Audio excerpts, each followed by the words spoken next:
The red rocks stood like ancient sentinels against the endless sky, their weathered faces carved by centuries of wind and rain. In the summer of 1876, the desert heat shimmered off their surfaces, creating mirages that danced and wavered in the distance. Below them, the small town of Clearwater Springs sprawled along a dusty main street, its wooden buildings bleached pale by the unforgiving sun.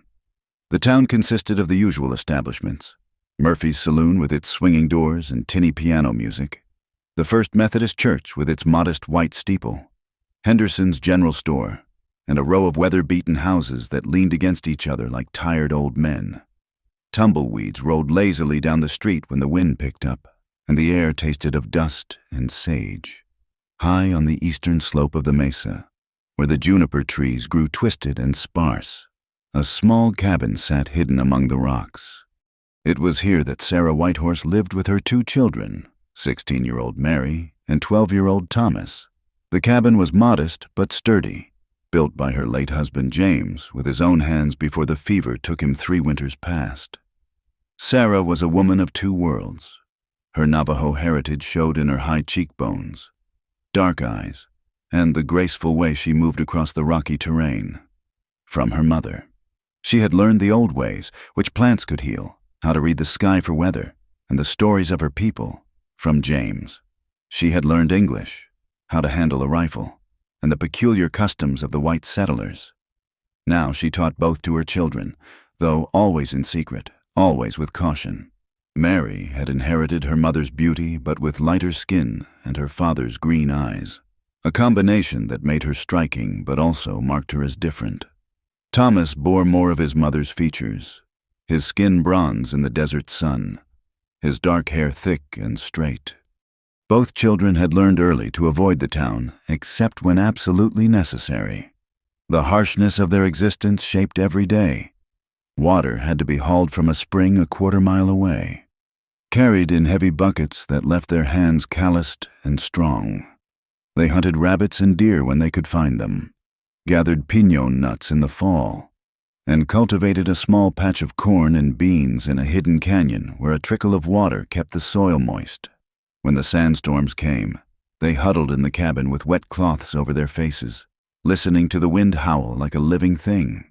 In the depths of winter, snow would dust the red rocks, and they would burn juniper wood sparingly, always mindful of the smoke that might give away their location. Coyotes sang in the darkness, and occasionally they heard the scream of a mountain lion echoing off the canyon walls.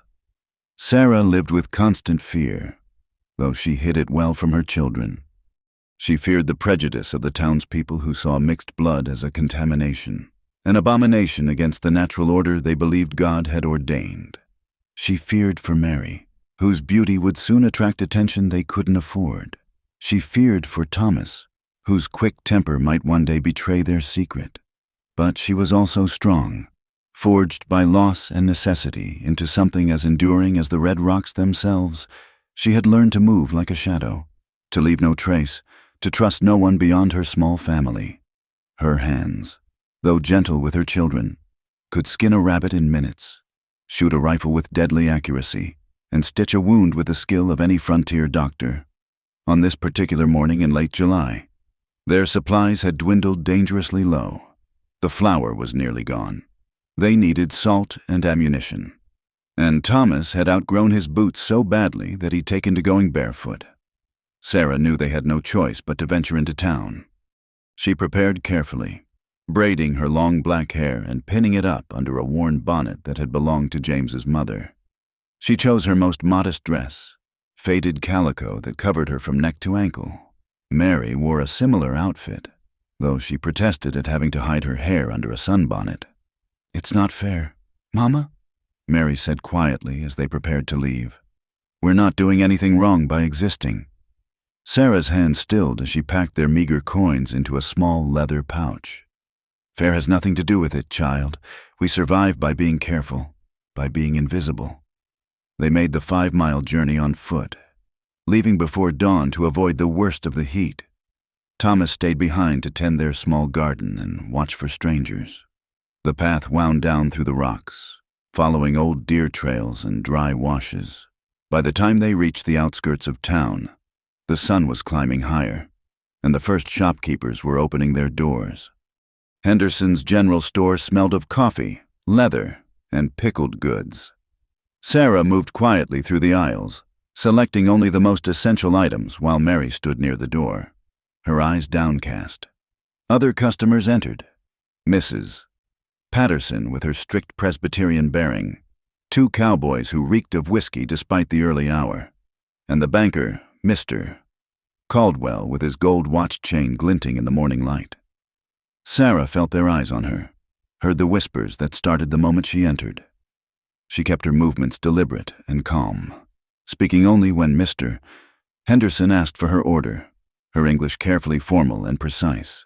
"That'll be $2.40, Henderson said, his pale eyes studying her face with suspicion.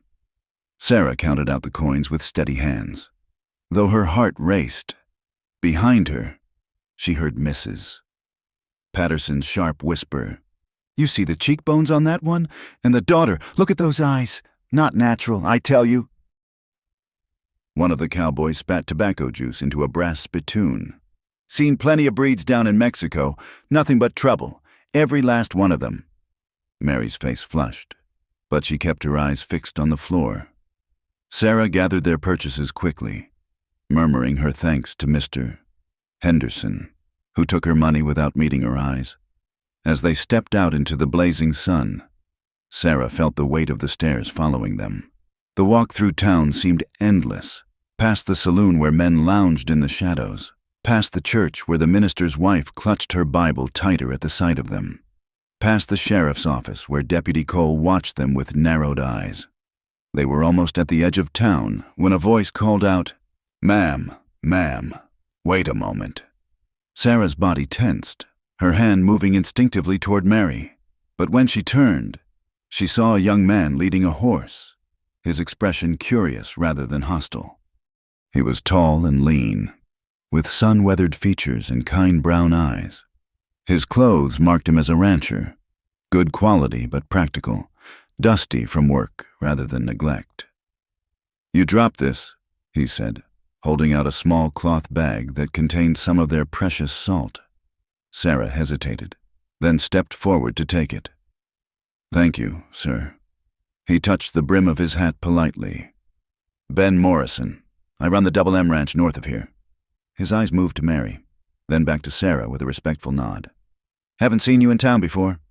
"We keep to ourselves," Sarah said carefully. "Nothing wrong with that," Ben replied.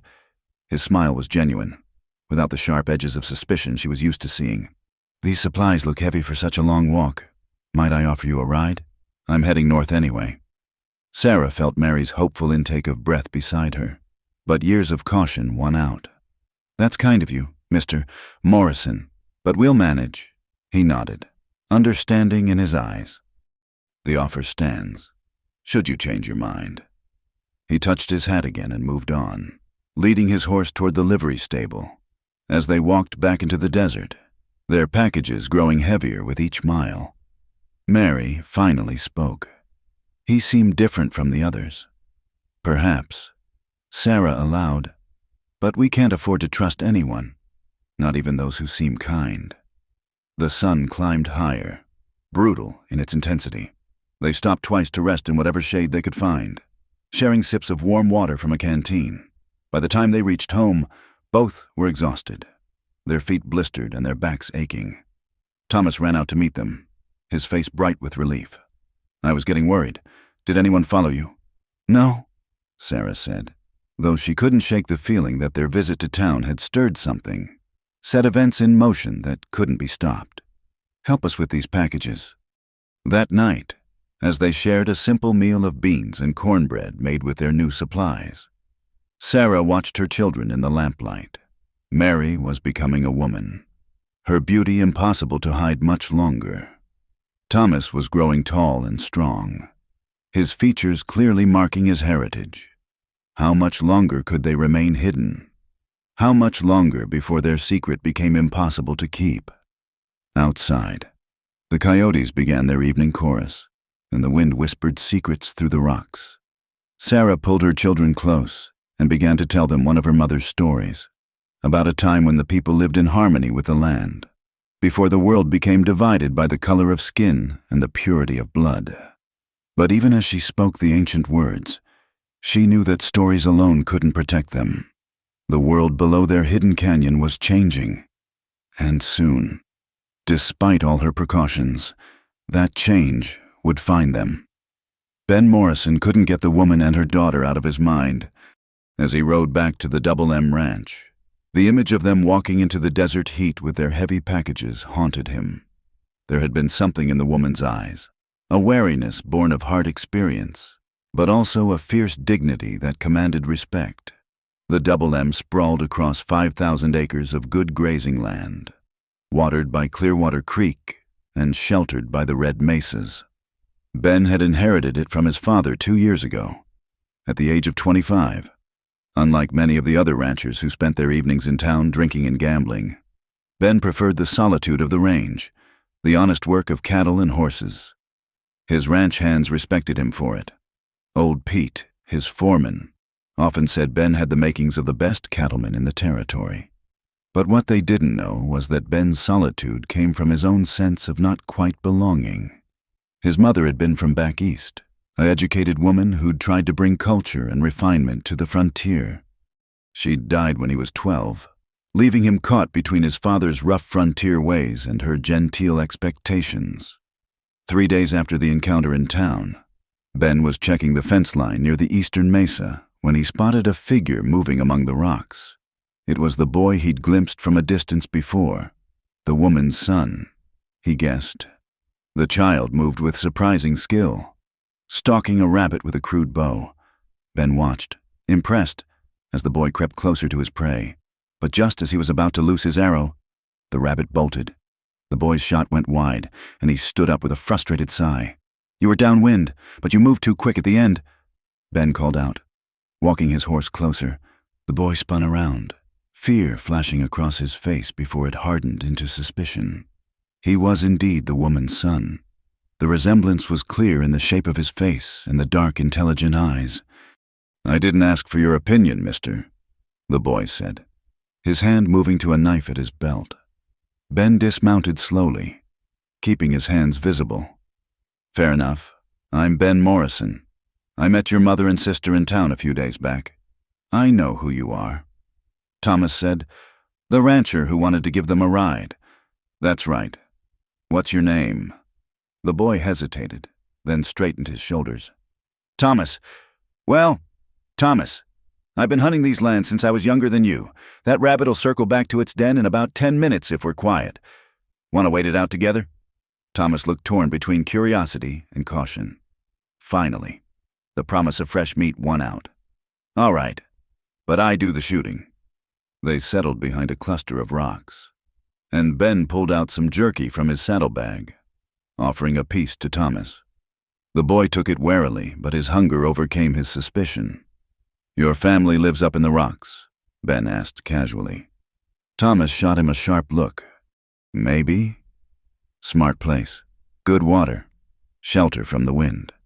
Hard to find if you don't know where to look." Ben chewed thoughtfully. "Must be tough, though, especially for your mother."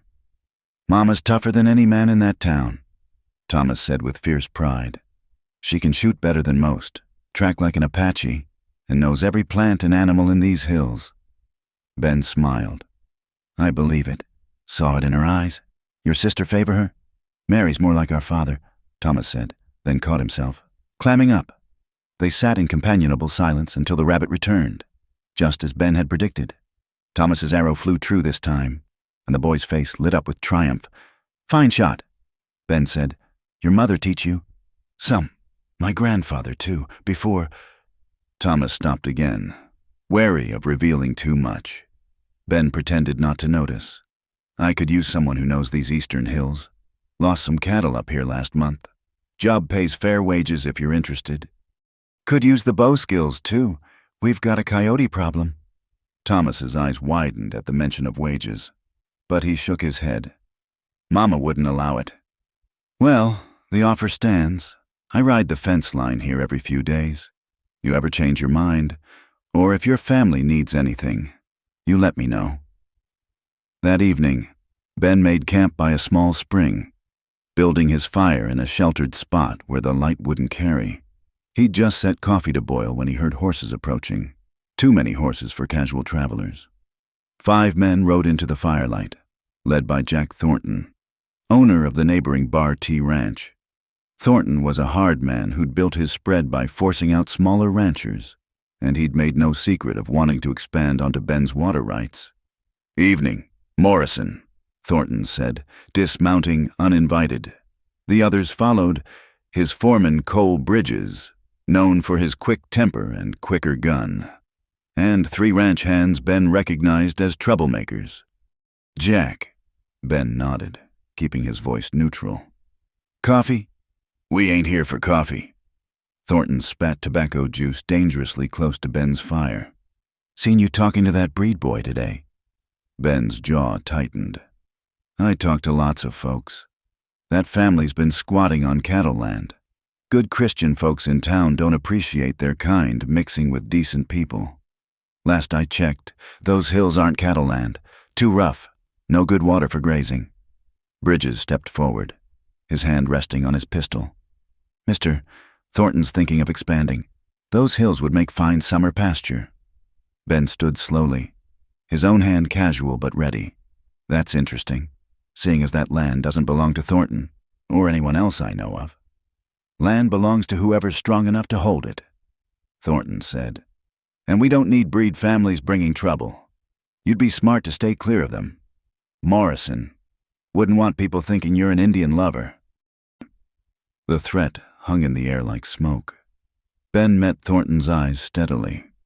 "I'll talk to whoever I please on my own time, now, unless you boys want coffee. I'd appreciate you moving along. My horse gets nervous around strangers." It was a polite way of telling them to leave, but the challenge was clear. Thornton's face darkened, but he knew better than to push it. Ben might be young and alone, but he was fast with a gun and well liked by the other small ranchers. "Just remember what I said. Morrison, this territory's changing. Soon won't be room for people who don't know which side they're on." After they left, Ben sat by his dying fire. Troubled, he'd known prejudice existed in Clearwater Springs, but this felt different, organized, dangerous, and that family hidden in the rocks was right in the path of it. 2 nights later, Ben was awakened by gunshots echoing off the canyon walls. He grabbed his rifle and saddled his horse in the dark, riding hard toward the sound. More shots followed, sporadic but deliberate. Not the rapid fire of a gunfight, but something else. Warning shots, maybe, or target practice meant to intimidate. He found fresh horse tracks near the base of the eastern mesa. 5 or 6 riders who'd circled the area before heading back toward town. Shell casings glinted in the moonlight. They'd been shooting at the rocks, sending a message. A movement caught his eye, a figure watching from a cluster of boulders above. It was the daughter, Mary, her face pale in the moonlight. She held an old Spencer rifle with the confidence of someone who knew how to use it. "They're gone," Ben called up softly. "Are you all right? Is anyone hurt?" She disappeared, and for a moment Ben thought she'd fled. Then he heard scrambling on the rocks, and she emerged closer, still keeping the rifle trained in his direction. "Why do you care?" she asked, her voice carrying her mother's careful pronunciation but with a younger person's directness. "Because what they're doing isn't right," Ben said simply, "and because I've seen what happens when fear and hatred go unchecked." She studied him for a long moment.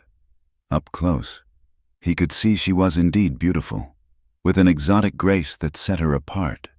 But there was steel in her, too, the same strength he'd seen in her mother. "Mama says we can't trust anyone from town." "Your mama's probably right. But I'm not from town. I'm from the Double M.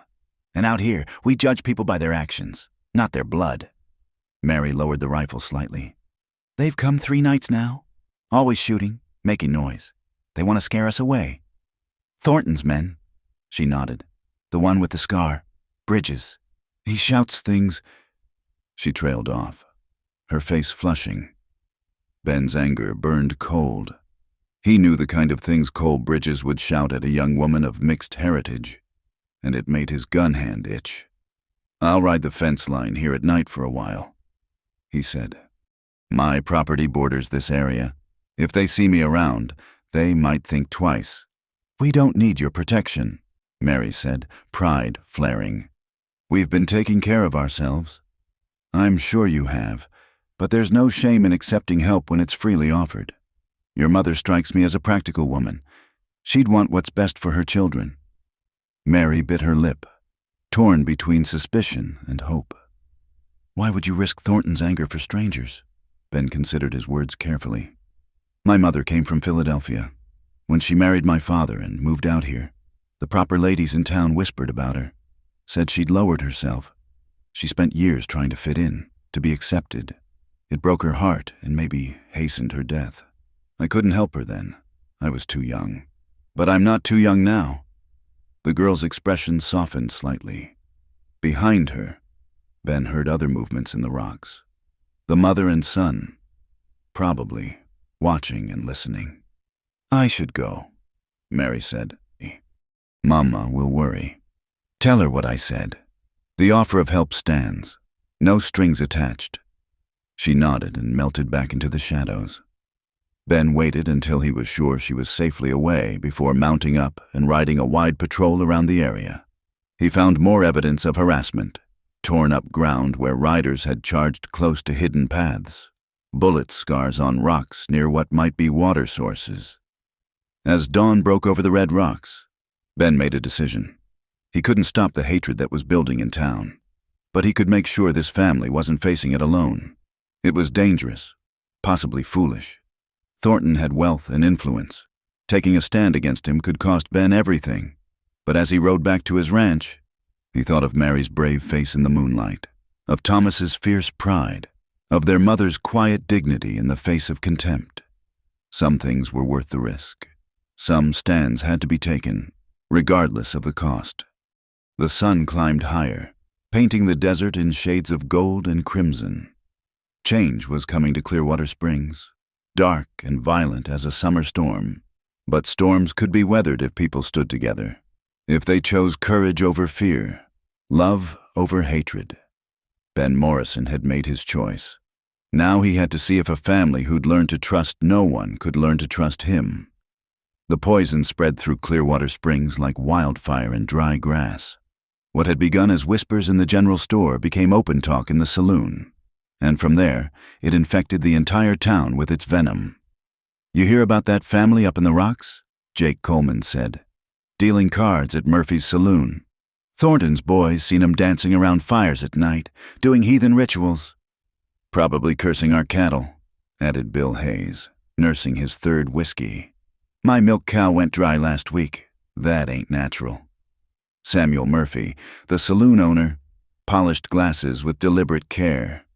"Now, boys, we don't know that for certain." "Don't we?" interrupted Cole Bridges, Thornton's foreman. His scarred face twisted in an ugly sneer. "Everyone knows what mixing blood does. Creates something unnatural, something dangerous." The word dangerous rippled through the saloon like a struck match near gunpowder. Men who'd been content to merely gossip began to feel the first stirrings of something darker. In her small house behind the church, Margaret Patterson held court with the other prominent wives of the town. The afternoon tea had become a council of war, fought with words sharp as knives. "I've seen the girl," Mrs. Caldwell said, her voice dripping false concern. "Pretty as a picture, which makes her even more dangerous. You know how those mixed breeds are. They use their beauty to trap decent men." "The mother came into Henderson's again yesterday," Mrs. Patterson added.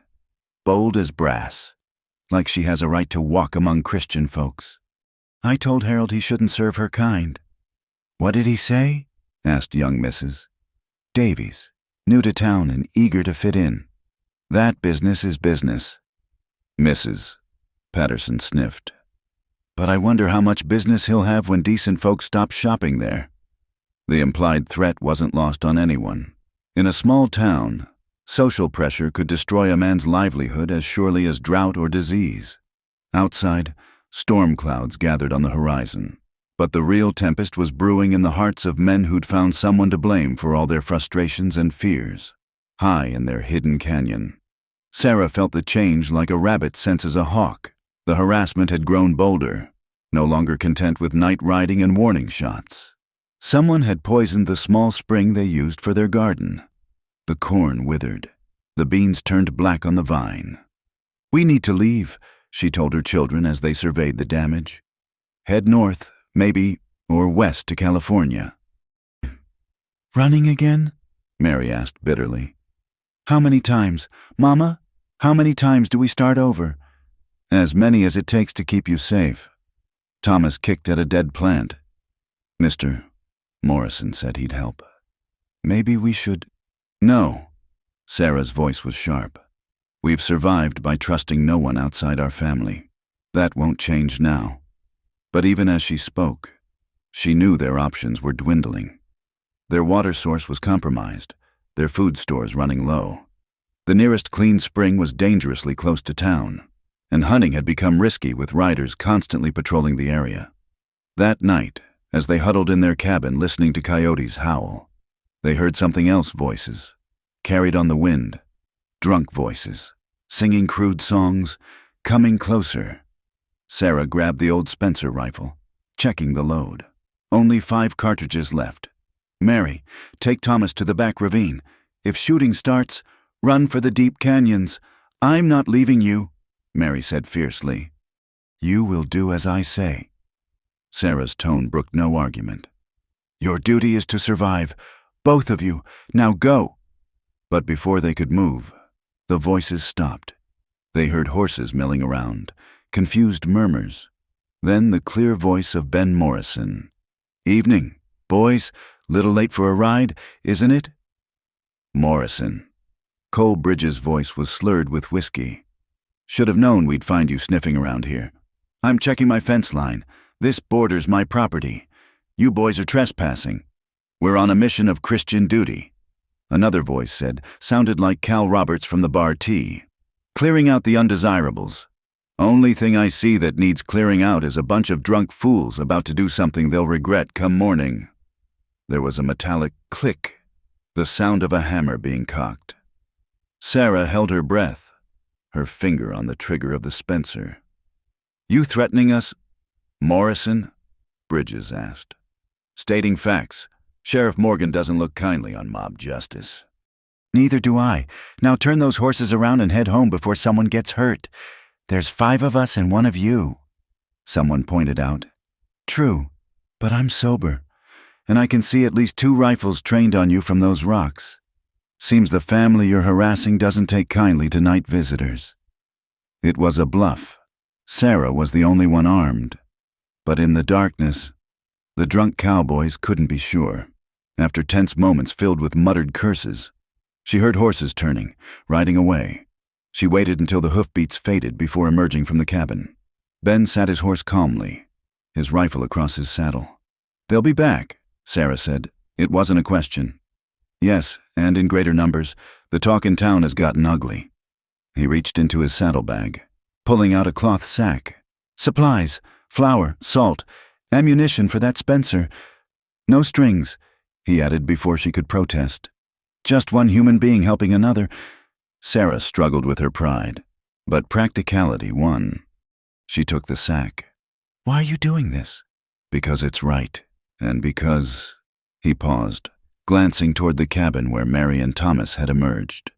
"Because I've seen what fear and hatred can do when good people stay silent." Over the next days, Ben became their guardian angel. He couldn't stop all the harassment, but his presence deterred the worst of it. He brought supplies, news from town, and something more precious: hope. It was Thomas who first warmed to him, won over by Ben's patience in teaching him to track and shoot. Mary remained wary longer, but even she began to soften, especially when Ben brought books from his mother's collection, poetry and novels that spoke to her hungry mind. Sarah watched it all with growing concern. She saw how Mary's eyes followed Ben when he rode up, noticed the gentle way he spoke to her daughter, the respect in his manner. It was dangerous, this budding attachment.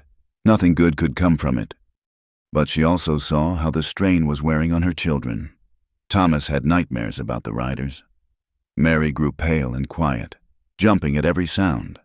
They needed allies, whether Sarah liked it or not. The crisis came on a sweltering August night. Sarah woke to the acrid smell of smoke. Racing outside, she saw flames licking at the small shed where they stored their meager supplies. As she ran for water, riders burst from the darkness. "Burn them out!" someone shouted. "Purge the land of their taint!" Sarah fired the Spencer, aiming high, trying to drive them back. But there were too many. 8, 10, maybe more. Torches flew through the air, starting new fires. She heard Mary scream, saw Thomas trying to beat out flames with a blanket. Then Ben was there, appearing like an avenging angel, his pistol spitting fire. His shots weren't warnings. One rider cried out, clutching his shoulder. Another's horse reared as a bullet creased its flank. "Inside!" Ben shouted. "Get inside and barricade the door!" But the cabin was already burning, flames eating at the dry wood. Sarah grabbed her children, pulling them toward the rocks as Ben held off the attackers. She could hear him shouting, "Back off! I'll shoot the next man who comes closer!" "You're protecting savages!" "Morrison!" Bridges yelled back. "Race traitors and heathens! I'm protecting innocent people from a lynch mob. Any man who rides with you tonight is a coward and a criminal." The standoff stretched taut as a bowstring. Sarah found shelter behind a boulder, pushing her children down, trying to shield them with her body. The flames from their burning home lit the canyon like hellfire. Then, cutting through the chaos, came the sound of a horse galloping hard. Sheriff Morgan's voice boomed out. "Stand down! Everyone stand down or I'll arrest the lot of you!" The sheriff had come with deputies, drawn by the smoke and gunfire. The mob, faced with actual authority, began to melt away. But the damage was done. Everything the family owned was burning or destroyed. Ben found them huddled in the rocks as dawn broke gray and smoky. His shirt was torn, his face blackened with soot, but his eyes were full of concern. "Is anyone hurt?" Sarah shook her head numbly. They were alive, but everything else, their home, their possessions, their fragile security, was gone. "You can't stay here," Ben said gently. "It's not safe anymore." Sarah wanted to argue, to insist they could rebuild, start over, but looking at her children's frightened faces, she knew he was right. The hidden sanctuary that had sheltered them was hidden no more. The town's hatred had found them, and it would find them again. "Where?" she asked, the single word carrying all her exhaustion and despair. "My ranch. The bunkhouse is empty. You'll be safe there while we figure out what to do next." It went against everything Sarah had taught herself about survival. Don't trust. Don't depend on others. Don't let anyone close enough to hurt you. But what choice did she have? Her children needed shelter, food, safety, and this man had risked everything to defend them. "Just for a few days," she said finally, "until we can make other arrangements." Ben nodded, understanding her need to maintain some control. "Of course, just until you're back on your feet." As they prepared to leave the ruins of their home, Mary touched Ben's arm. "Thank you," she whispered. "You could have been killed." He looked at her with an expression Sarah recognized all too well, the look of a man seeing something precious he'd risk anything to protect. "Some things are worth the risk," he said softly. Sarah's heart sank even as it swelled with gratitude. She'd thought the danger came only from the town's hatred, but now she saw another peril, just as threatening to their carefully guarded world. Her daughter was falling in love with their protector, and he with her.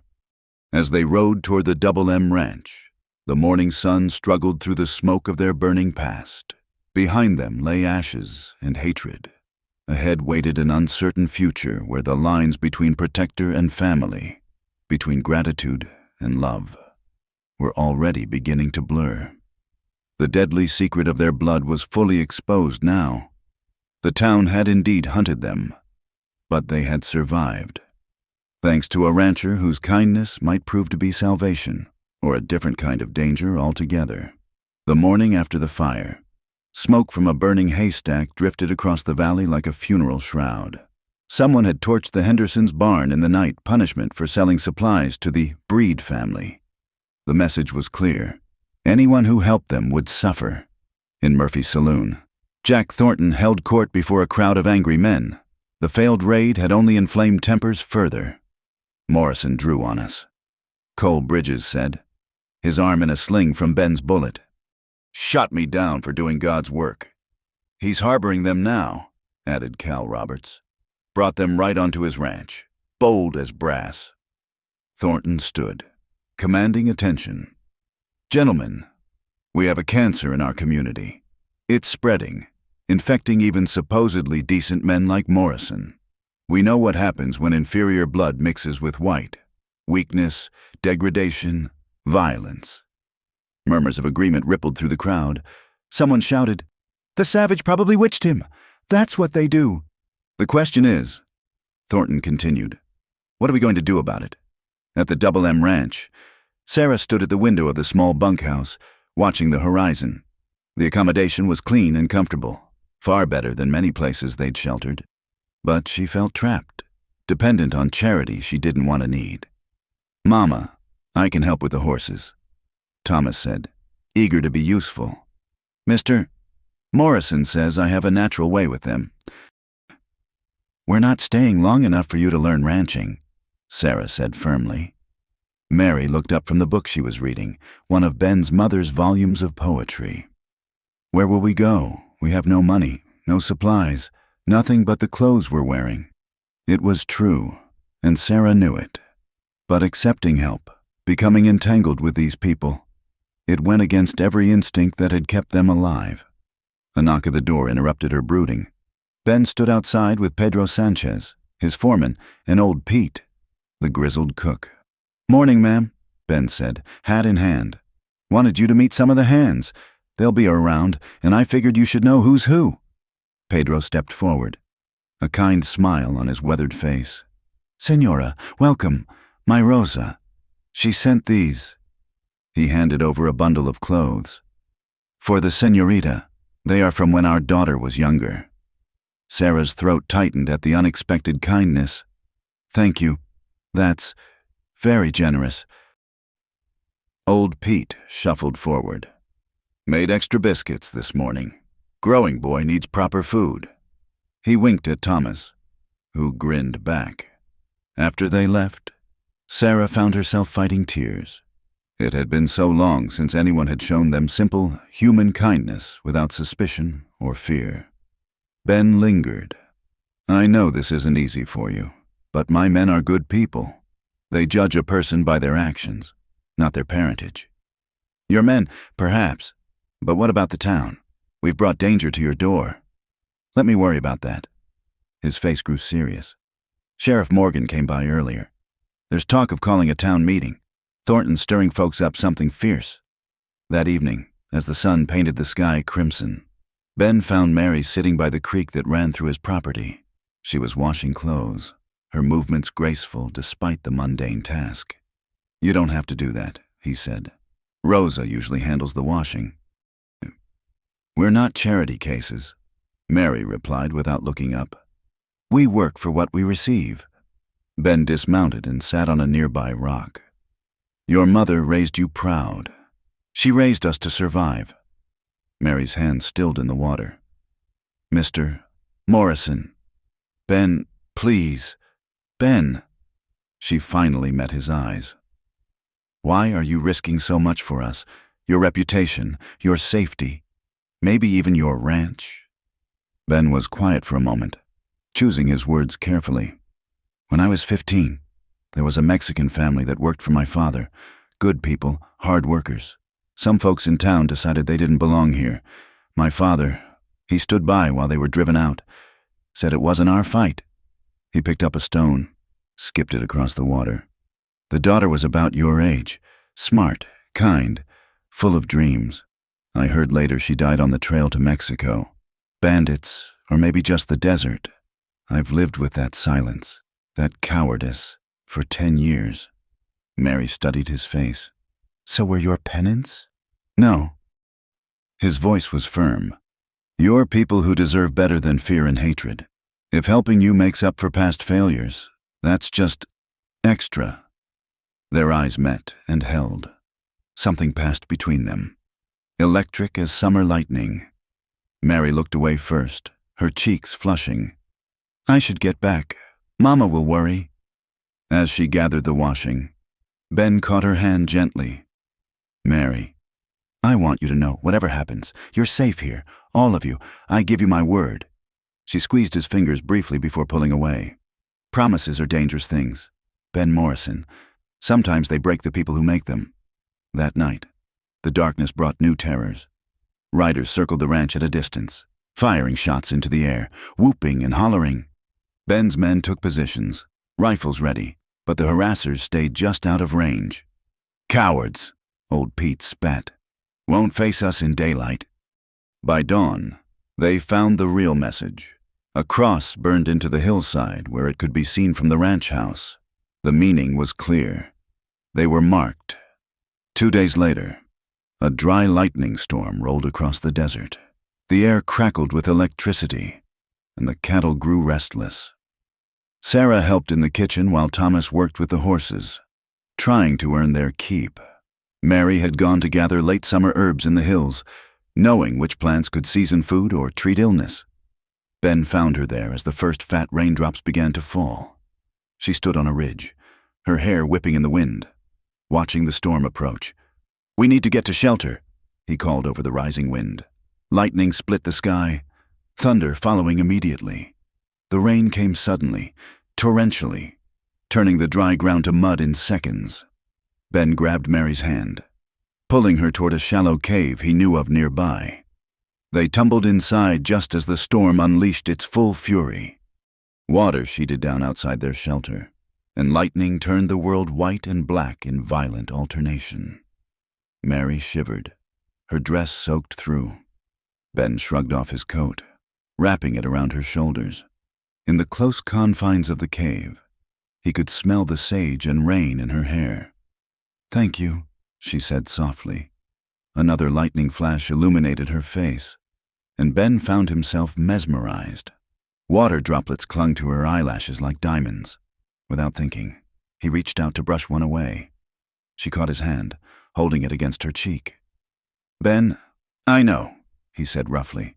I know all the reasons this is impossible, but I can't seem to stop feeling what I feel. What do you feel?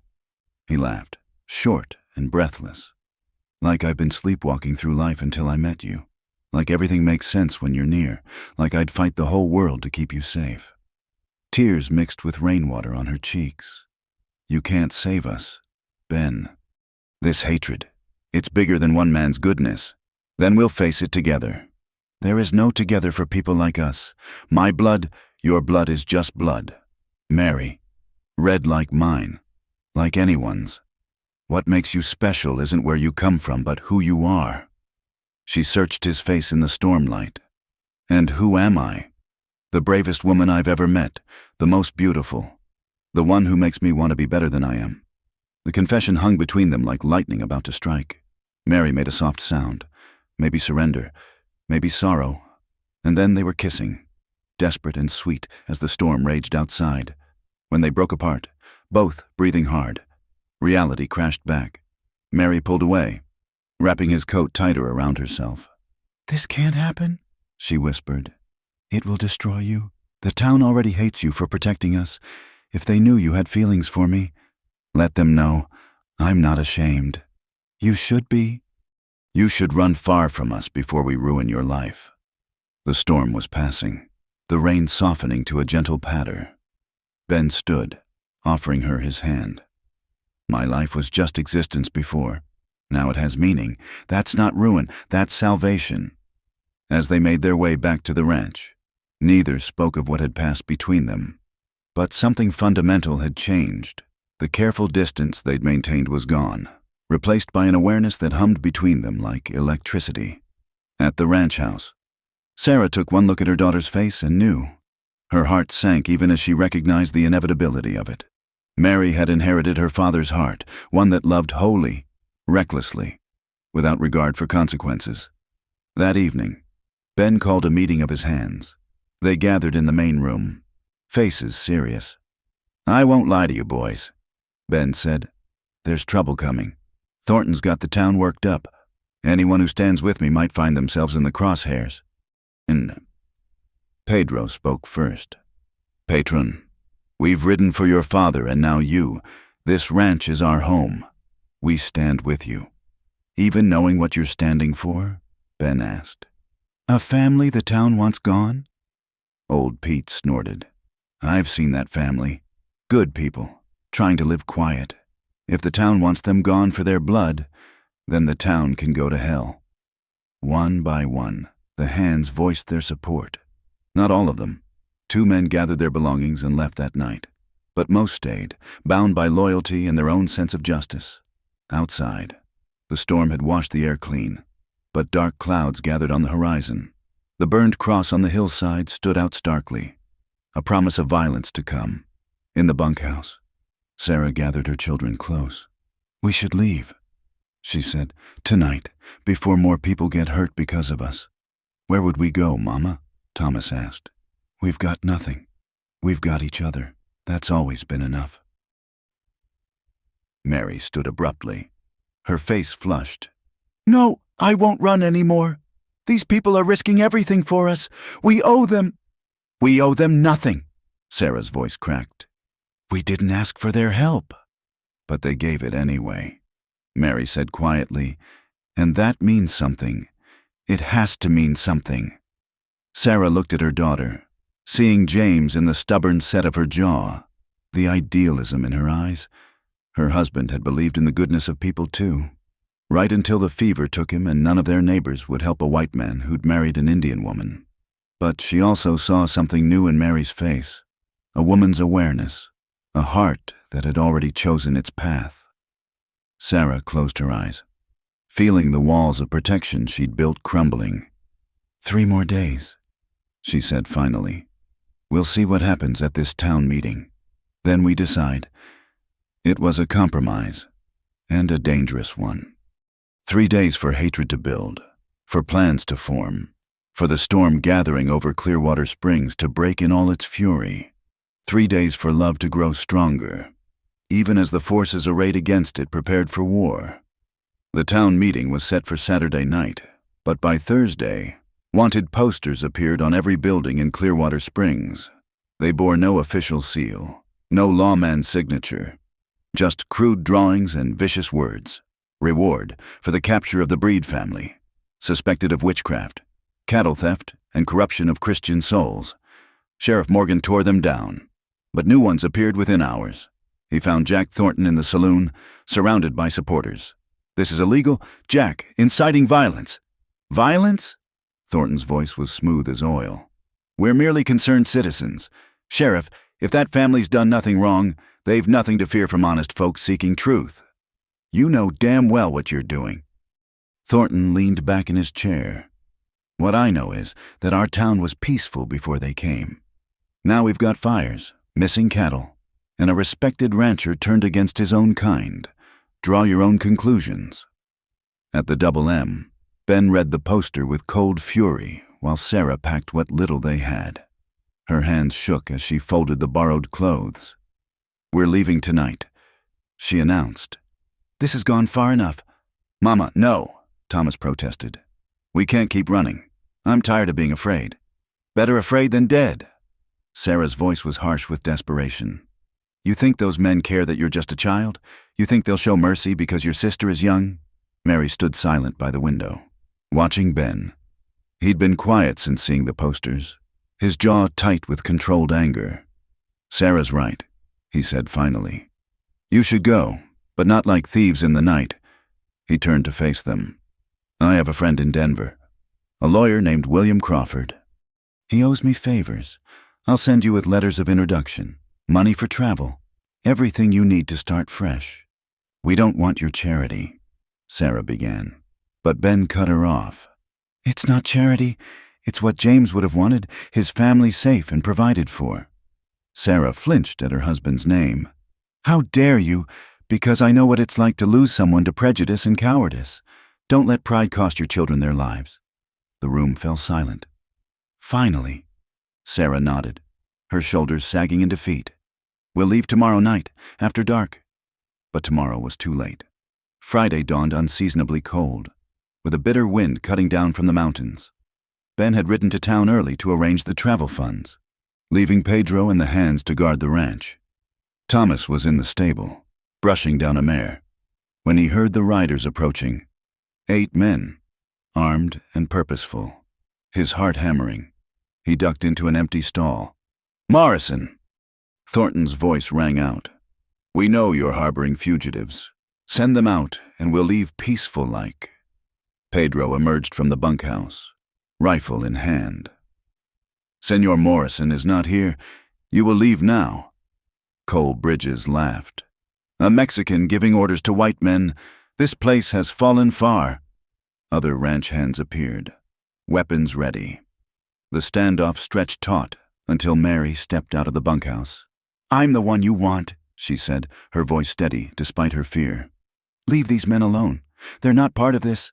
"Mary, no!" Sarah rushed after her, pulling her back. Thornton's eyes glittered with satisfaction. "The witch's daughter shows herself, and the mother too. Where's the boy?" Thomas wanted to stay hidden, but he couldn't let his family face this alone. He emerged from the stable, hay still clinging to his clothes. "Look at them," Bridges sneered. "Polluted blood, all of them. No telling what diseases they carry, what evil—" His words were cut off by the crack of a rifle. Old Pete had fired into the air, his weathered face grim. "Next one goes in your gut. Bridges, now get off this land." "You'd shoot white men for savages," one of the riders demanded. "I'd shoot any man who threatens women and children," Pete replied. The tension ratcheted higher. Sarah pushed her children behind her, calculating distances, escape routes, but they were surrounded, outnumbered. Then came the sound of galloping hooves. Ben Morrison rode into the yard like an avenging angel, his face dark with fury. Behind him rode Sheriff Morgan and 2 deputies. "Gentlemen," the sheriff said mildly, though his hand rested on his pistol. "Seems like you're trespassing on private property. We're making a citizen's arrest." Thornton declared. "These people are wanted—" "By whose authority?" Morgan interrupted. "I haven't issued any warrants." The town isn't the law." "I am, and I'm telling you to disperse before I arrest the lot of you for forming an illegal posse." Thornton's face flushed red. "You'd side with them against your own people?" "I side with the law," Morgan said firmly. "Now move along, or spend the night in jail. Your choice." Slowly, grudgingly, the riders turned their horses, but Bridges couldn't resist a parting shot. "This isn't over. Morrison, you've chosen your side. Remember that when the time comes." After they left, Ben dismounted, his legs unsteady. Mary ran to him, and he caught her in his arms, holding her tight. "I thought I'd lost you," he murmured into her hair. Sarah watched them with a mixture of resignation and fear. The lines were drawn now, clear as the coming conflict. That evening, as they prepared for the night journey, an unexpected visitor arrived. Reverend Daniel Hayes, the Methodist minister, stood at the door, hat in hand. "Reverend?" Ben was wary. The minister hadn't spoken against the family, but he hadn't defended them either. "May I come in? I have something important to say." They gathered in Ben's main room, Sarah and her children, Ben, Pedro, and old Pete. The Reverend looked at each face before speaking. "I've been a coward," he began simply. "I've preached God's love every Sunday while letting hatred fester in my congregation. Tonight, I mean to make amends." He pulled out a letter. "This is from Fort Laramie, from Captain Samuel Whitehorse. He's Sarah's cousin, her mother's nephew." Sarah gasped. "Samuel, but I haven't seen him since your marriage to James." "Yes, he's been searching for you. His mother, your aunt, is dying. She wants to see you, to make peace. The captain has arranged safe passage and a home for you at the fort." "Why are you doing this?" Ben asked suspiciously. The Reverend's face was grave. "Because I remembered something. 23 years ago, during a cholera outbreak, a young Navajo woman came to town. She nursed the sick when our own people were too afraid. She saved my little sister's life. That woman was Sarah's mother." Sarah's eyes filled with tears. "She never told me. Your mother was a saint." Hayes continued, "And I let fear and prejudice blind me to her daughter's need. But no more. Tomorrow night, I'll speak at the town meeting. Others will too, people your mother helped, people who remember." "It won't be enough," Sarah said quietly. "Thornton has them too stirred up." "Perhaps not, but truth deserves its voice." The Reverend stood. "Be ready to leave Sunday morning. I'll escort you myself to meet Captain Whitehorse's party." After he left, the room was quiet. Hope, fragile as frost, began to form. That night, as they made final preparations, Ben found Mary alone on the porch, watching the stars. "Fort Laramie is a good place," he said. "You'll be safe there." "Safe?" she repeated softly. "I've forgotten what that feels like." Ben took her hand. "Mary, I need to say something before you go." She turned to him, moonlight silvering her tears. "Don't, please. It will only make leaving harder." "Then let it be hard. Let it matter." He cupped her face gently.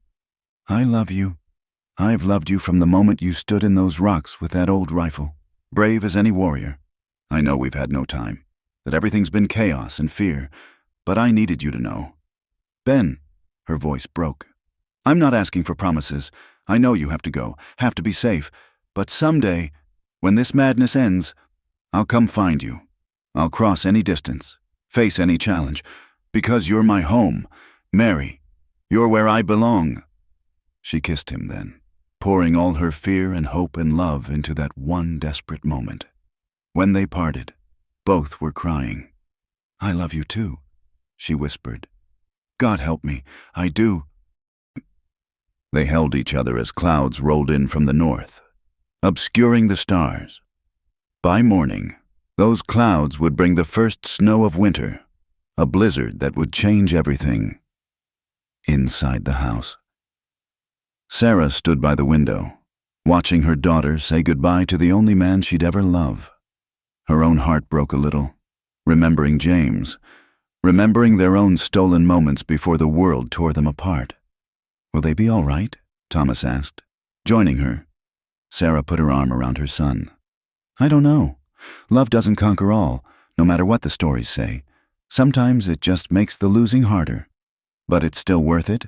She thought of James, of the brief years of happiness before the sorrow, of the children he'd given her, the strength he'd taught her, the love that still warmed her on cold nights.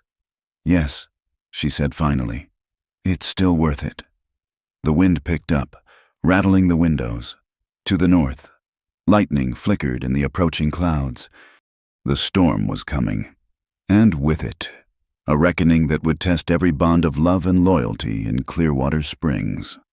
Tomorrow night's meeting would either save them or destroy them. But tonight, in this quiet moment before the storm, love held its ground against the gathering darkness, fragile and fierce as candlelight, refusing to be extinguished.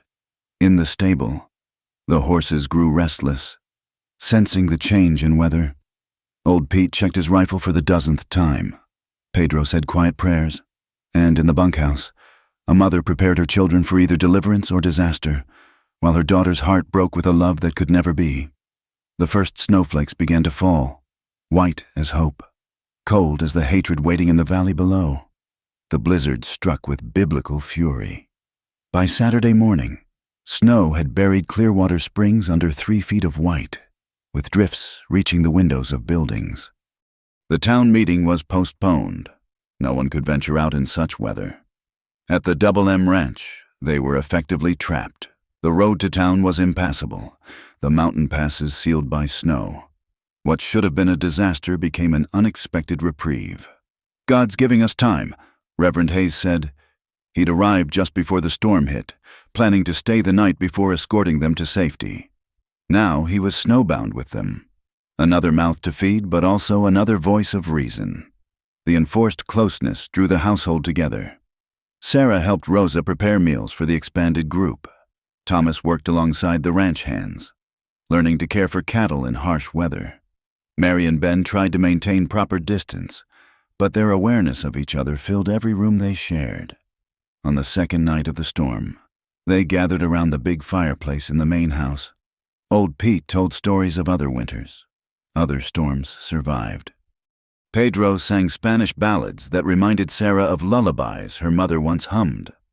"Tell us about Father," Thomas asked suddenly. "The real stories.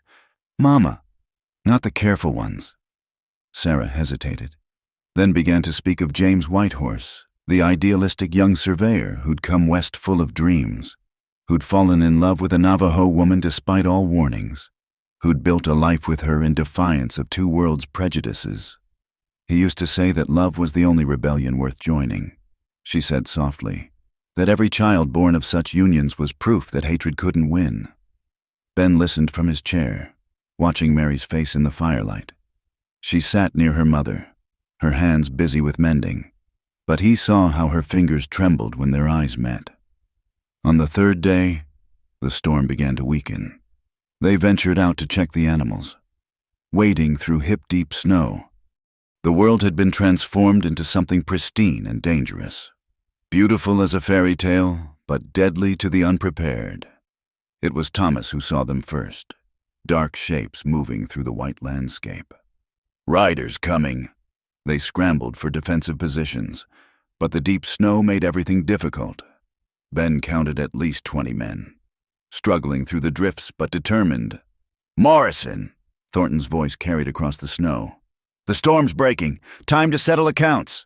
"In this weather?" Ben shouted back. "You're insane." "The meeting's set for tonight," Thornton replied. "With or without you, but we figured we'd save time and collect the fugitives now." Sheriff Morgan wasn't with them.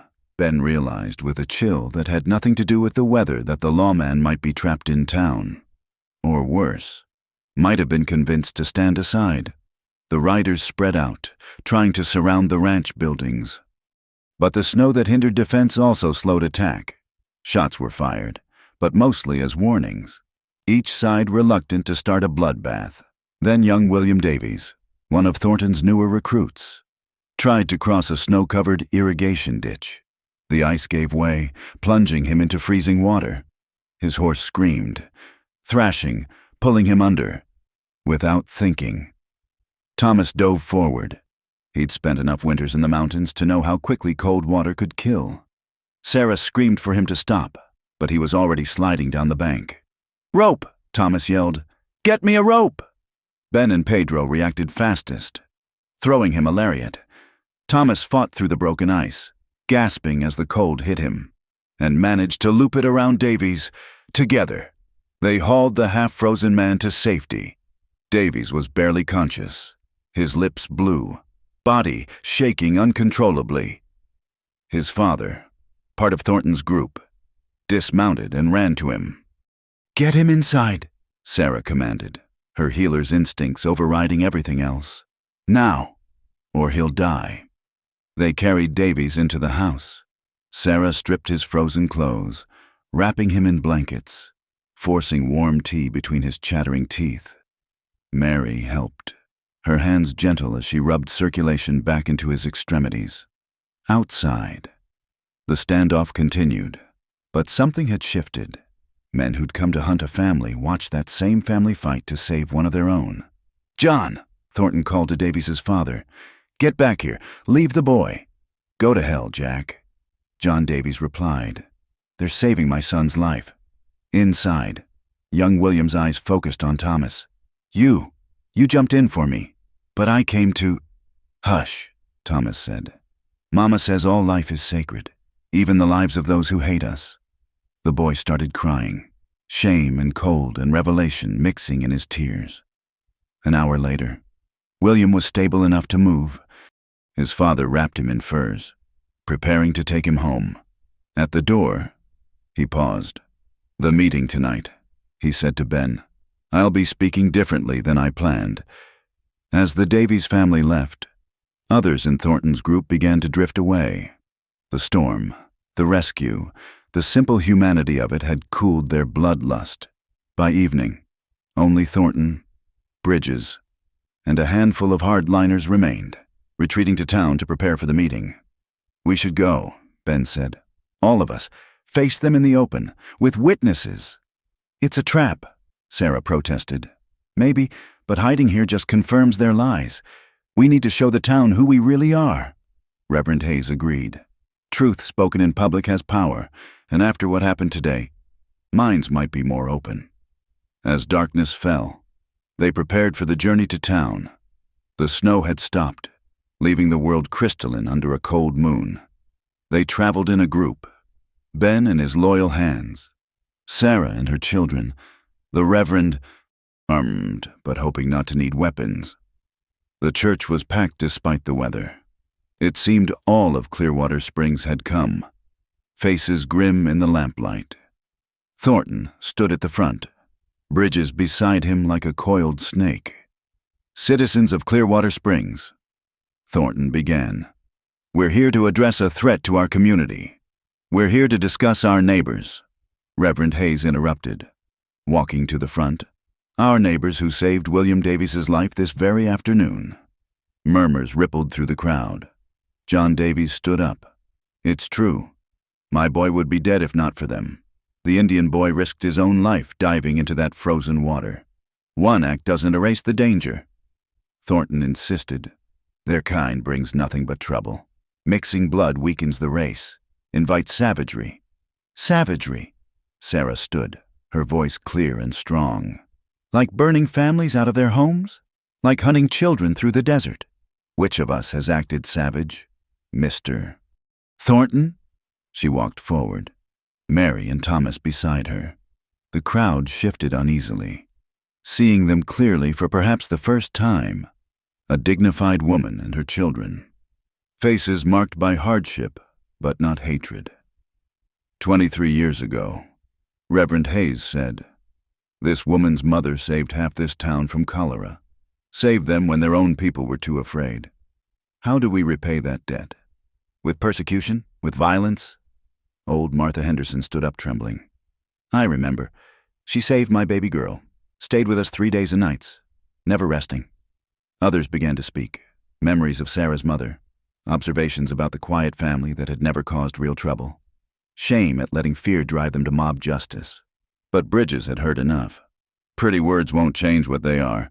Morrison's bewitched by the girl. Look how he pants after her. She's used savage wiles to corrupt a good man. Ben stepped forward, his face carved from stone. Yes, I love her. I love Mary Whitehorse, and I'm not ashamed. She's shown more courage and grace than anyone in this room. If that makes me corrupted, so be it. The declaration rang through the church like a bell. Mary gasped, tears streaming. Sarah closed her eyes, knowing what Ben had just risked. You admit it, Thornton crowed. You'd pollute your bloodline for lust. His words were cut off by a gunshot. Everyone froze as Sheriff Morgan walked in, his rifle still smoking from the warning shot. Enough, he said. I've heard enough. Thornton, Bridges, you're under arrest for inciting violence, destruction of property, and attempted murder. You can't arrest us for defending the town, Bridges protested. I can and I will. I've been investigating, collecting evidence. The fire at Henderson's? Your man Cal Roberts was seen running from it. The poisoned spring? Found the empty strychnine bottle with your brand on it. Jack. Deputies moved in, disarming Bridges when he reached for his gun. As they were led away, Thornton turned back. This isn't over. Morrison, their deadly secret exposed. The town hunted them, but the rancher's love brought them home. You think that's victory? You've just delayed the inevitable. After they were gone, the meeting dissolved into chaos. Arguments, discussions, people choosing sides. But the tide had turned. Fear still existed, but it no longer ruled unopposed. Outside the church, Ben found Mary standing in the snow, looking at the stars. You didn't have to do that, she said. Declare yourself so publicly? Yes, I did. He took her hands. I won't hide what I feel. Not anymore. But your reputation, your ranch, mean nothing without you. He pulled her close. Stay. Mary. All of you. Don't go to Fort Laramie. Stay and help me build something better here. She searched his face. The town will never fully accept us. Some will. Others will learn. And those who don't, Well, they'll have to deal with me. With us. Sarah approached, Thomas beside her. She looked between her daughter and Ben, seeing the love that blazed between them despite every obstacle. "Mr. Morrison," she began formally. "Ben, please." "Ben." She took a breath. "My husband believed love could conquer hatred. I've spent years thinking he was wrong. But tonight," she looked back at the church, where people still debated, still struggled with their prejudices, but at least struggled. "Tonight I wonder if he might have been right after all. It wasn't approval, not quite, but it was acceptance, and that was enough." As they walked back through the snow toward the ranch, they could hear arguments continuing in the church. The battle wasn't won, might never be completely won, but they'd stood in the open, declared themselves, and found more allies than enemies. The deadly secret was exposed. The town had hunted them. But love, stubborn, brave, impossible love, had indeed brought them home. Not to a place of perfect safety, but to a place where they could stand and fight for their right to exist, to love, to be family. The stars wheeled overhead, cold and distant, but constant, and below them, in the snow-covered valley of Clearwater Springs, the slow work of changing hearts had finally, truly begun. The silence after the gunshot stretched like a held breath. Then Margaret Patterson stepped forward from the crowd, her usual rigid posture somehow softened. "I have something to say," she announced, her voice carrying the authority of years of leading church committees. "I've been a fool, a frightened, prideful fool." Her husband tried to pull her back, but she shook him off. "No, Harold, I'll speak." She turned to Sarah. "Your mother saved my sister during the cholera outbreak. I was just a girl, but I remember. She held my hand when I was terrified, sang to me in words I didn't understand, but somehow found comforting. And how did I repay that kindness? With whispers and hatred." She walked to Sarah and, to everyone's shock, took her hands. "I'm sorry, deeply, truly sorry." The apology broke something loose in the crowd. Others began to speak. Confessions, memories, shame finally given voice. Old Sam Murphy stood up, clearing his throat. "I let them turn my saloon into a den of hate speech. No more. Any man speaks against this family in my establishment gets thrown out on his ear." John Davies, still shaken from nearly losing his son, added his voice. "My boy lives because of their courage. That's worth more than all Thornton's poison." But not everyone was swayed. Several families stormed out, muttering about corruption and race traitors. The battle lines were drawn, but they were no longer as clear-cut as they'd seemed. Sheriff Morgan took charge. "Here's how it's going to be. The Whitehorse family has broken no laws. They're free to live where they choose, work where they're welcome. Anyone who harasses them will answer to me. Is that clear?" Murmurs of agreement mixed with grumbles of dissent. The sheriff's eyes found Ben. "Morrison, I'll need statements from everyone about the attacks on your ranch. We're doing this by the book." As the crowd dispersed into the snowy night, Reverend Hayes approached the family. "The immediate danger has passed, but Thornton has supporters. You'll need to stay vigilant." "We will," Ben assured him. He looked at Sarah. "The offer stands. Make the Double M your home, not as refugees, but as family." Sarah studied his face, then her daughter's. The love between Ben and Mary was undeniable, a flame that no amount of prejudice could extinguish. She thought of James, of their own love that had defied two worlds. "We'll stay," she said quietly. "But we work, we contribute. We're not charity cases." "Never thought you were," Ben replied with a smile. As they prepared to leave, Doc Martin approached. He was an elderly man who'd stayed neutral during the conflict, tending anyone who needed help regardless of their stance. "Mrs. Whitehorse," he said formally, "I understand you have healing knowledge. My arthritis makes it hard to reach some of the outlying farms. Would you consider helping with my rounds? Proper pay, of course." Sarah's eyes widened. It was more than a job offer. It was acceptance into the community's fabric. Yes, I would be honored. Thomas tugged at Ben's sleeve. "Mr. Morrison, does this mean I can keep working with the horses?" "It means you're my official apprentice wrangler, if you want the job." The boy's face lit up like Christmas morning. The next weeks brought adjustments. The family moved into a proper house on Ben's ranch, close enough to the main house for protection but separate enough for propriety. Sarah began accompanying Doc Martin, and her skill with both traditional and frontier medicine quickly earned respect. The thaw revealed the damage from the harassment-burned fences, poisoned water holes, scattered cattle. Ben's hands worked overtime to repair things, and slowly, help came from unexpected quarters. John Davies brought his sons to mend fences. Martha Henderson sent food and supplies. Even some who'd stood with Thornton began to drift back, shamefaced but willing to make amends. But the peace was fragile. Cal Roberts and a few other hardliners had vanished the night Thornton was arrested, and rumors swirled about them gathering supporters in neighboring towns. One afternoon in early spring, Mary was helping break a new mare when riders approached. She tensed, but relaxed when she recognized William Davies and two other young people from town. "Miss Whitehorse," William said, hat in hand. "We were wondering, that is, some of us were talking.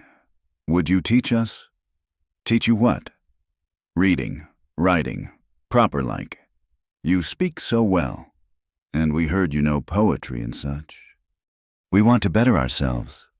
Mary looked at them, young people caught between their parents' prejudices and their own desires for something more. "I'm no trained teacher." "Please," said Emma Murphy, the saloon keeper's daughter. "We want to learn." That evening, Mary discussed it with her family and Ben. "Is it wise, drawing more attention?" "It's building bridges." Ben said, "The younger generation is the future, if they can see past differences." Sarah nodded slowly. "Knowledge defeats ignorance. Yes, daughter, teach them." So began Mary's informal school, held in the main house's parlor 3 evenings a week. Students trickled in, children of ranchers, farmers, even some townspeople. They read poetry, practiced letters, discussed ideas that would have shocked their parents. Meanwhile, Ben and Mary's courtship deepened. They rode together at dawn, watching the desert come alive. They sat by the creek in the evenings, planning a future that seemed both impossible and inevitable. "I want to do this properly," Ben said one night as they watched the stars. "Court you with respect, marry you with the whole town watching, build a life together that no one can question." Mary leaned against him. "People will always question. My blood makes you who you are, and who you are is the woman I love." He kissed her forehead. "I've spoken to Reverend Hayes. He's willing to perform the ceremony when we're ready. Your ranch, your standing in the community. We'll survive or not, but I won't live a lie. Mary, I won't hide my love like it's shameful when it's the best thing in my life." Their wedding was set for summer, giving the town time to adjust, giving tempers time to cool, but not everyone was willing to let peace bloom. The attack came on a market day when many of the ranch hands were in town. Cal Roberts and 8 riders, faces masked, thundered into the ranch yard. They had torches, ropes, the tools of lynch mobs throughout the frontier. Sarah was alone in the house with Thomas, Mary having gone to help with a difficult birthing at a neighboring ranch. They barricaded the doors, but Roberts' men began breaking windows. "Give us the boy," Roberts shouted. "Thornton might be in jail, but justice will be done." Sarah fired through a broken window, winging one attacker. Thomas stood ready with his own rifle, trying to look braver than his 14 years. "You'll have to kill me first," Sarah called back. "That can be arranged. Squaw!" But Roberts had made a fatal error. He'd assumed the ranch was defenseless. He hadn't counted on old Pete, who'd stayed behind with a bad leg, or Pedro, who'd returned early from town. The first Roberts knew of his mistake was when Pete's buffalo rifle boomed, dropping a rider from his horse. Pedro appeared from the barn, picking off another with his pistol. The battle was fierce, but brief. Roberts' men, expecting easy victims, found themselves in a real fight. When Ben and the other hands arrived, Alerted by Emma Murphy, who'd seen the riders leave town, the attackers were already retreating. They captured Roberts, wounded and defiant. As Sheriff Morgan took him away, he spat at Sarah's feet. "This ain't over. Thornton's got friends. Powerful friends. You'll see." But something had changed in that attack. The townspeople who'd remained neutral were horrified by the daylight assault, the attempted lynching of a boy, for that's what Thomas still was, shocked even those who harbored prejudice. Support flowed in. The church ladies, led by a transformed Margaret Patterson, organized food deliveries and protection rotations. Young men from town volunteered to stand guard. The attempted killing had backfired, creating more allies than enemies.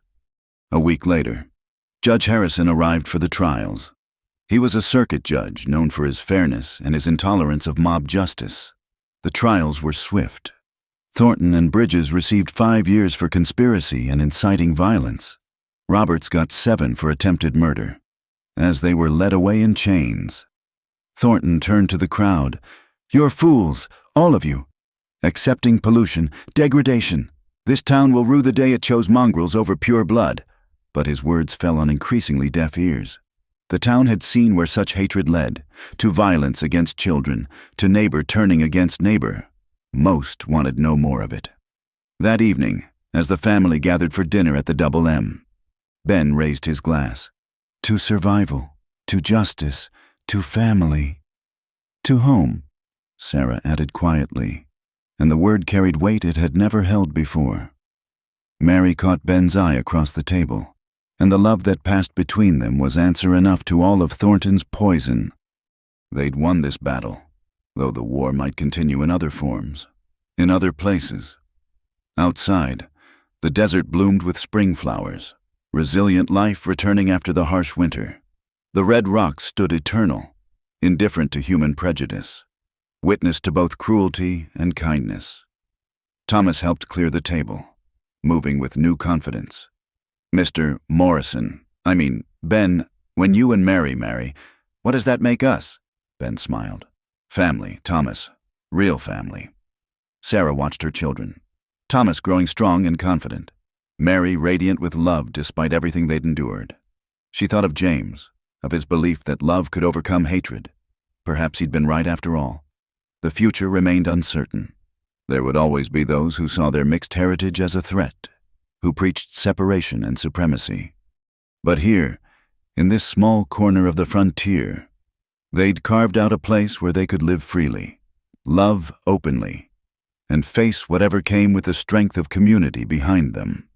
The stars emerged in the darkening sky, same stars that had watched over them in hiding, in fear, in flight. Now they watched over a family preparing for a wedding, a community slowly healing, and a love that had proven stronger than all the forces arrayed against it. Tomorrow would bring new challenges, but tonight there was peace. Tonight there was home. Summer came to Clearwater Springs with fields of wildflowers and the promise of new beginnings. The Double M Ranch bustled with preparations for the wedding that would seal not just 2 lives, but 2 worlds together. Mary stood before the mirror in her mother's wedding dress, carefully altered to fit her slender frame. The ivory silk, preserved through years of hardship, seemed to glow in the morning light.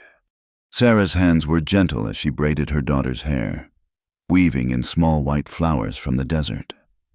"Your father would be so proud," Sarah whispered, her voice thick with emotion. "He always said love would find a way." Through the window, they could see guests arriving, a sight that would have been impossible just months ago. Ranchers and townspeople, Mexican vaqueros and frontier families, even a delegation from the nearest Navajo settlement that Sarah's cousin Samuel had contacted. The yard bloomed with ribbons and flowers, tables groaning under the weight of food contributed by the entire community. Ben stood with Thomas, who served as his best man despite his young age. The boy had shot up over the spring, his shoulders broadening with ranch work, his confidence growing daily. "Nervous?" Thomas asked, adjusting Ben's string tie for the 3rd time. "Terrified," Ben admitted with a grin, "but it's the good kind of scared. The kind that means you're about to start something wonderful." Reverend Hayes took his place beneath an archway of roses and sage. His presence was a statement in itself, a man of God blessing a union that many still whispered about. But his face showed only joy as the music began. Mary appeared on Pedro's arm. Sarah had asked the old vaquero to give her daughter away, honoring the man who'd stood by them when it mattered. As she walked down the aisle created between the seated guests, a hush fell over the gathering. She was radiant, her mixed heritage creating a beauty that transcended narrow definitions. But it was the love shining in her eyes as she looked at Ben that made even the skeptics catch their breath. The ceremony was simple but profound. When Reverend Hayes asked if anyone objected, the silence was absolute. Even the desert wind stilled as if in respect. Ben's voice was strong as he spoke his vows, promising to love, protect, and honor Mary for all his days. Mary's response was clear and unwavering, her promises carrying the weight of all they'd overcome.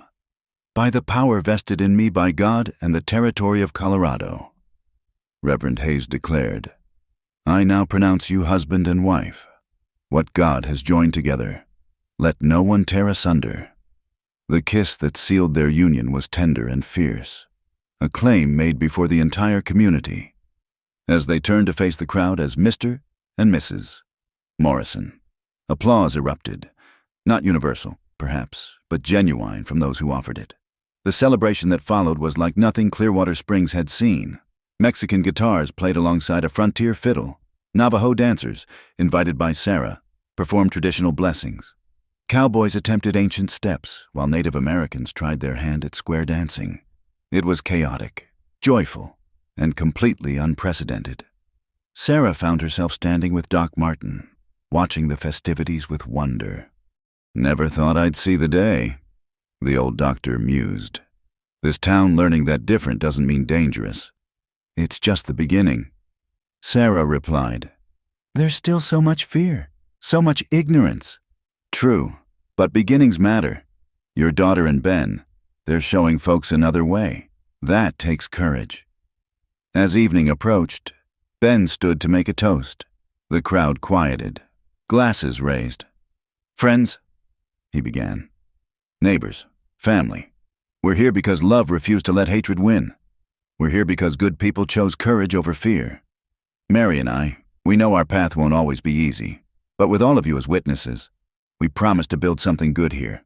A place where all children can grow up free, where families aren't judged by blood but by character, where—" His words were cut short by the sound of approaching horses. Everyone tensed, hands moving toward weapons. But the riders who appeared weren't threats. They were travelers, a mixed family much like Sarah's, dusty and worn from the trail. "Please," the man called out. "We saw your gathering. We've been riding for days. My wife, she's with child. We just need water, a place to rest." For a moment, the crowd hesitated. Old habits, old fears. Then Mary stepped forward, still in her wedding dress, Ben beside her. "You're welcome here," she said simply. "There's food, water, and shelter for as long as you need." The invitation rippled through the crowd. Margaret Patterson was the first to move, gathering women to help the pregnant woman. Others followed, and soon the newcomers were absorbed into the celebration. Their relief evident as they realized they'd found not just temporary refuge, but genuine welcome. As night fell and Chinese lanterns were lit, casting warm light over the transformed community, Thomas found his mother sitting alone on the porch, tears on her cheeks. "Mama, are you all right?" Sarah pulled him close. "Yes, my son. I'm just thinking about your father, how he dreamed of a night like this. A place like this." "He helped to make it happen," Thomas said with wisdom beyond his years. "By loving you, by having us, by believing." The party continued late into the night. Stories were shared. Friendships forged. Boundaries crossed and recrossed until they began to blur. The stranger family was offered work at a neighboring ranch, their children already playing with local youngsters. The artificial lines of separation meaningless to young hearts. As the moon rose full and bright over the desert, Ben and Mary slipped away to the small house that would be their home. It had been built with logs from the mountains and adobe from the valley, a blend of traditions like their love itself. "No regrets?" Mary asked as they stood on their own porch, watching lanterns bob in the distance where the celebration continued. "Only that it took so long to find you." Ben pulled her close, breathing in the scent of sage and roses in her hair. "We did it, Mary. We actually did it." "No," she corrected softly. "We started it. There's so much work ahead. Children to raise who'll face challenges we can't imagine. Communities to build. Hearts to change. Then we'd better get started," he said, and swept her into his arms, carrying her over the threshold while she laughed. In the days that followed, life settled into new rhythms. Mary's school grew, with even some adults sneaking in to learn their letters. Sarah's work with Doc Martin expanded as her reputation for healing spread. Thomas excelled at ranch work, his natural understanding of horses making him invaluable. The Stranger family, the Cohens, proved to be a blessing. Jakob was a skilled blacksmith, his wife, Ruth, a midwife. Their presence added to the growing diversity of the area, each new thread strengthening the fabric of community. Not everything was smooth. There were still whispers, still those who crossed the street rather than greet the mixed families. Letters came occasionally, unsigned, full of bile and threats, but they were outnumbered now by letters of support, by young couples seeking Ben and Mary's advice on standing up to their own family's prejudice. 1 year after the wedding, as spring again painted the desert in impossible colors, Mary stood in the doorway of their home, her hand resting on her growing belly. Ben rode in from checking the herds, his face lighting up at the sight of her. "How's our little one today?" he asked, dismounting to kiss her. "Active. I think he or she will be a rider like their father, or a teacher like their mother, or a healer like their grandmother." They watched as Thomas, now 16 and tall as a man, worked with a young Mustang in the corral. Sarah emerged from her herb garden, basket in hand, waving to the young couple from the Navajo settlement who'd come for medicines. "Look what we've built," Mary marveled. "From hiding in the rocks to this, from fear to family." Ben agreed. "Though I'll never forget that night I stood before the mob and declared the truth." Mary smiled, remembering his words that had changed everything. Their deadly secret exposed. The town hunted them, but the rancher's love brought them home. "You gave us more than safety," she said. "You gave us hope. You gave us home." As the sun set behind the red rocks, painting them in shades of fire and gold, the inhabitants of the Double M Ranch gathered for their evening meal.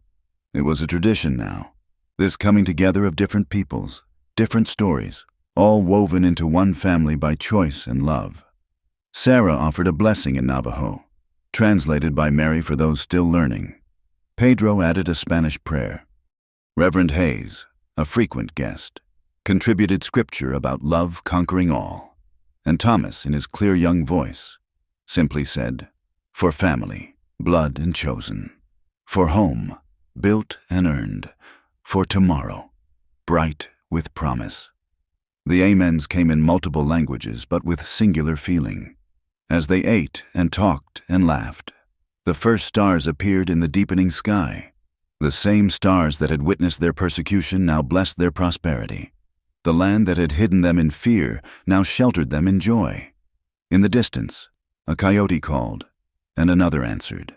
But there was no fear in the sound anymore, just the wild music of the frontier, the song of survival and adaptation. The eternal dance of different peoples learning to share one sky, one land, one future. The Whitehorse Morrison family had not just survived, they had triumphed. And in their triumph lay the seeds of a better world, planted in the harsh soil of the frontier but nourished by the unstoppable power of love. Dawn would come, as it always did, painting the red rocks in new light, bringing fresh challenges and possibilities. But for now, in this moment of grace, a family born of courage and kept by love celebrated the simple miracle of being together, being free, being home. Thank you for listening to this story. Please comment below to let us know where you're listening from so we can connect. Subscribe to the From Wild West channel and share your thoughts about this tale of love conquering prejudice in the American frontier.